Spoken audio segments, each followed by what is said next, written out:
시마는 서있기도 버거워하는 형태지만 이런 상태에서도 시련을 받은 시마만이 할 수 있는 이야기를 전합니다. 로즈월의 가문이 품은 비원과 성역을 만든 에키드나의 존재와 목적, 류즈메이엘이 품은 과거의 후회와 성역의 성립 자체에 관한 이야기입니다. 400년 전 류즈메이엘은 건방진 베아트리스와 마주합니다. 에키드나는 베아트리스를 훈계하면서 주스에게 베아트리스의 지도를 맡긴다는 대사가 있었지만 애니에선 나오지 않았습니다. 주스는 400년 전에도 있었으며 그래서 베티는 주스를 알고 있었던 것입니다. 류즈메이엘이 베티와 사이좋게 지내고 있는 와중 어느 날 메이엘은 로즈월과 마주칩니다. 메이엘이 당황한 이유는 로즈월은 젊은 나이에 여러 영지를 다스리는 메이더스 가문의 당주이며 이곳의 관리자였기 때문이었습니다. 참고로 이 로즈월은 로즈월 A 메이더스로 우리가 알고 있는 로즈월은 로즈월 L 메이더스, 알파벳 순으로 12대입니다. A 메이더스는 현재의 로즈월처럼 광대 화장을 하진 않았습니다. 다시 시점이 돌아와서 스바루는 가필에게 시련에서 마녀를 만난 적이 없냐고 묻습니다. 마르스와強欲な魔女に会ったことがあるということ。そう。 스바루는 짧게 응이라고 대답하고 람 역시 더는 물어보지 않습니다. 이 구도가 많은 걸 함축하고 있었는데 스바루의 굳게 담은 입은 스바루가 자신이 받은 시련에 대해 함구하고 있다는 걸 나타냅니다.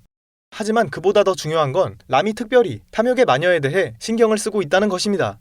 그것을 일부러 전체 샷에서 람의 얼굴만 비춰주는 장면으로 표현했습니다. 소설에서는 람이 한번 침묵한 후 그래라고 했지만 애니에서는 분량상 빠르게 지나가서 아쉬웠습니다. 맨날 로즈월만 신경 쓰는 람이 나서서 탐욕의 마녀에 대해 물어봤다는 건 그냥 넘어갈 부분이 아닙니다. 이 장면을 기억해 두시면 좋겠습니다. 그리고 스바루의 잘린 대사도 있었습니다. 지난 루프에서 베아트리스가 스바루를 성역으로 전이시켰던 건 다름 아닌 성역이란 장소가 친숙했기에 스바루를 이곳으로 피신시킨 것이었습니다. 시마의 썰로드는 400년 전 베아트리스의 성격은 변함없지만 가족애가 느껴지는 에키드나의 성격이 스바루가 느낀 에키드나의 성격과 달라 보인다는 대사도 있었습니다. 계속해서 에밀리아의 시련으로 넘어갑니다. 주스는 엘리오르 대삼림을 지켜야 했기 때문에 이곳은 자신이 관리하겠다고 협정을 맺었으나 온건파의 형식상인 확약은 과격파인 레굴루스에겐 통하지 않습니다. 게다가 레굴루스를 데려온 건 판도라였습니다. 다름 아닌 그 레굴루스가 판도라에게 예의 바르게 대합니다. 새로 등장한 판도라는 다른 인물들과 다르게 모습이 뿌연데 실제인지 허구인지 구분이 명확해 보이지 않아서 허식의 마녀다운 분위기입니다. 보통 7대제라고 하면 질투, 탐욕, 분노, 폭식, 오만, 나태, 세욕으로 전부 나왔는데 판도라는 허식입니다. 9대제인 허식과 우울이 추가로 존재하는데 이 둘에 대해서는 따로 영상을 제작하도록 하겠습니다. 포르투나는 판도라를 보자마자 분노하며 공격을 퍼붓는데 에밀리아의 부모는 판도라로 인해 죽었다고 보이는 장면이었습니다. 결코 약하지 않은 포르투나의 무자비한 공격을 피하지도 않고 멀쩡한 레굴루스와 얼음에 갈기갈기 찢겼다고 느껴졌던 판도라도 멀쩡합니다. 주스는 둘을 피신시키고 한 상자를 집어듭니다. 그 안에는 나태의 마녀인자가 들어있었습니다. 주스는 적합하지 않은데도 마녀인자를 받아들입니다. 베텔기우스 로마네 콘티 시켜. 요이 타비오. 여기서 주스의 이름이 바뀐 게 아니라 원래 페텔기우스인데 주스라는 이름을 자칭할 뿐입니다. 왜 주스인지는 진화나 리뷰를 참조하시길 바랍니다. 플리겔이라는 리제로 최고의 떡밥을 지닌 인물 이름이 나옵니다. 아시다시피 플리겔은 플리겔의 거목이라는 것으로 잘 알려져 있습니다. 여기서 플리겔의 이름을 불렀기 때문에 주스와 플리겔 사이에 어떤 접점이 있었다는 건 분명합니다. 주스가 플리겔에게 사과를 한 건 그저 맡은 물건을 써버렸기 때문인지 확답하기는 어렵습니다.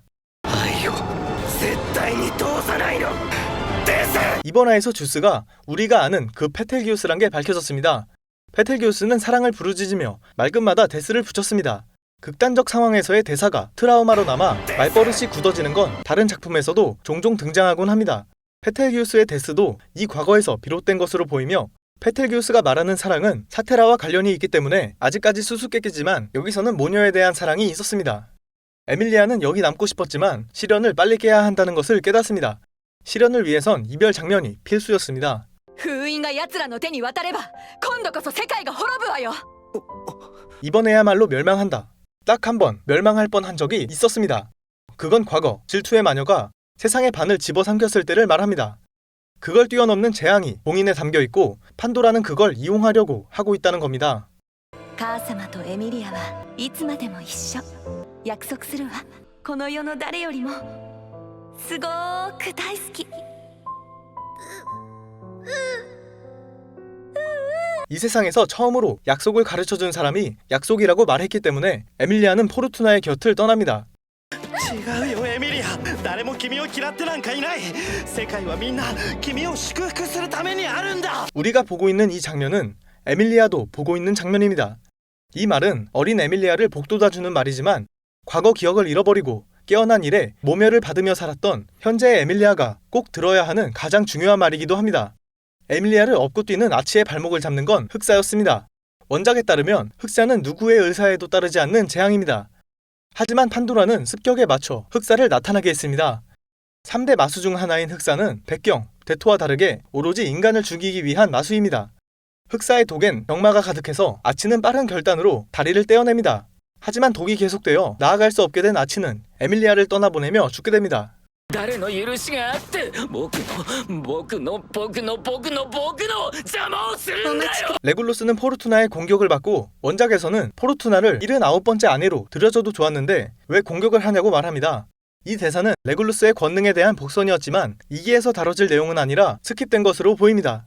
이어 레굴루스는 흙을 던져 판도라를 분쇄 수준이 아니라 그냥 갈아버립니다. 하지만 판도라에겐 먹히지 않았습니다. 참고로 판도라는 노팬티입니다. 작가에 따르면 판도라는 있는 그대로를 사랑해서 옷을 입지 않지만 천을 덮은 건 사랑스러운 타인에 대한 배려라고 합니다. 그래서 옷의 디자인을 보면 이렇게 한 겹만 걸치고 있는 상태입니다. 레굴루스는 진짜 쓰레기가 맞았습니다. コルニアス司教がここにいるはずがない。彼は自分の屋敷で妻に囲まれて過ごしている。 판도라의 한마디에 레굴루스가 여기에 있던 흔적이 전부 사라지며 지면도 주스의 팔도 돌아옵니다. 여기서 보여지는 판도라의 권능은 세계를 재구성하는 현실 조작입니다. 레굴루스가 관여한 모든 결과를 다시 썼지만 나태의 마녀인자를 흡수한 것은 그대로였습니다. 권능을 사용해 판도라는 뭐든 다 할 수 있겠지만 일단 룰은 존재한다고 합니다. 鍵と封印をここに。 어린 에밀리아는 봉인을 가져다주면 판도라가 떠날 거라 생각합니다. 하지만 이곳이 어딘지 모르고 그것을 알려줄 사람도 없었습니다. 그래서 에밀리아가 주변을 바라보고 느끼는 심정이 꽉 막히고 답답하게 표현되어 있었습니다. 그러다 미정령들이 나타나 에밀리아를 봉인 쪽으로 데려갑니다. 에밀리아가 달리며 떠올린 추억들에는 마을의 사람들과 행복하게 노는 모습이 그려져 있습니다. 자신이 약속을 어겼기 때문에 이런 일이 벌어진 거라고 생각하는 에밀리아. 봉인에 다다르자 그곳엔 판도라가 기다리고 있었습니다. 에밀리아가 뛸 때 리제로 14권의 표지와 똑같은 장면이 애니로 그려졌습니다. 포르투나에게 업히고 듀스와 함께 있는 이 장면을 따뜻하게 잘 표현한 것 같습니다. コッパ精霊が思い上がったもんだよね。 지나나에서 오래 살았다고 한 이유도 정령이기 때문이었습니다. 1기에서는 페텔기우스가 몸을 옮기는 모습도 보여준 적이 있었습니다. 듀스가 페텔기우스지만 아직 미치광이가 되어버린 과정은 나오지 않았습니다. 이번 화의 제목인 거인의 별이 웃은 날에서 거인의 별은 베텔기우스를 말합니다. 에밀리아를 도망치게 하려고 마녀인자를 흡수하기 직전 소중한 소녀를 배웅하면서 보였던 미소를 담은 제목이었습니다. 작가님이 좋아하는 제목 중 하나라고 하네요. 아치의 최후가 안타까웠는데 에밀리아 쪽에서는 아치의 다리가 보이지 않으므로 아치는 그걸 의식해서 고통을 참고 아무렇지 않은 듯 행동했습니다. 곧바로 다리를 절단하고 얼리는 결단력도 대단해서 포르투나가 믿고 맡길 만한 인물이었습니다. 브레이크 타임에서는 베티가 듀스를 회상하고 마지막으로 스바루를 떠올렸습니다. 참고로 여기서 이 책의 제목은 이 멋진 세계의 축복을 이었습니다. 코노스바는 리제로와 같은 출판사면서 에밀리아 성우가 메구밍의 성우도 맡고 있고 원작자끼리도 친분이 있다고 알려져 여러 콜라보도 하고 있습니다. 이상으로 영상을 마치며 시청해주셔서 감사합니다.